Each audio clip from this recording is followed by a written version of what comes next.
Well, the thing is, the Muslim law on this is a very interesting one. The Muslim law says if you are earning a lot of money, it's because that's what God wants for you. So you actually don't have to pay more. The opposite, you pay less, which is maybe the only thing in the Muslim world that's appreciable.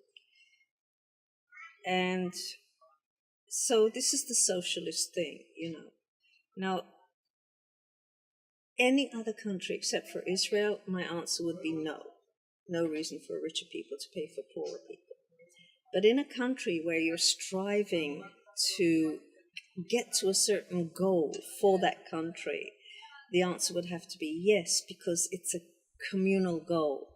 So we're like an enormous family, the tribe, the family. And therefore, in the case of Israel and the Jewish people, I do think that the richer people should be helping the poorer people because we have a communal aim.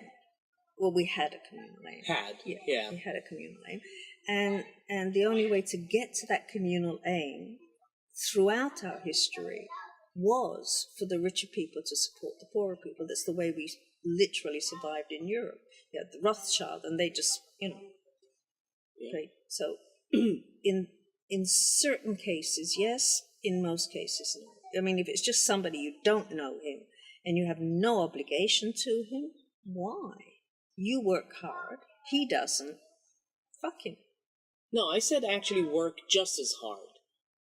Just as hard. Well, he didn't, then he got the wrong job. No, his problem.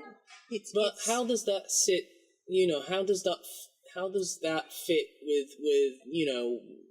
we had a question where you were almost Marxist in your answer. Yeah.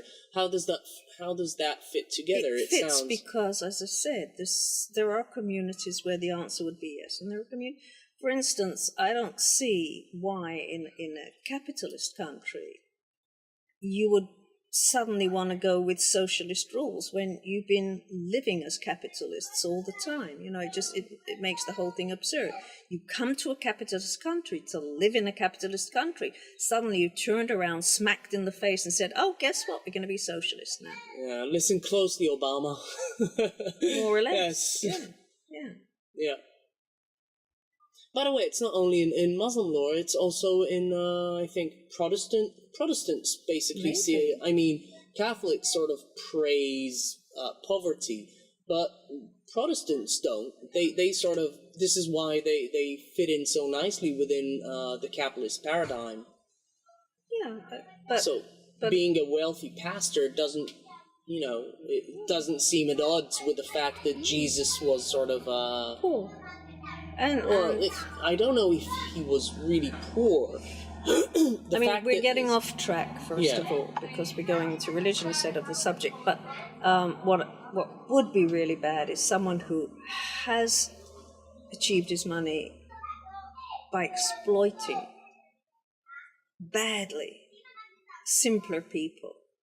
So that's not the way I want it to go, which would be my Marxist side, but you're a capitalist country, go for it.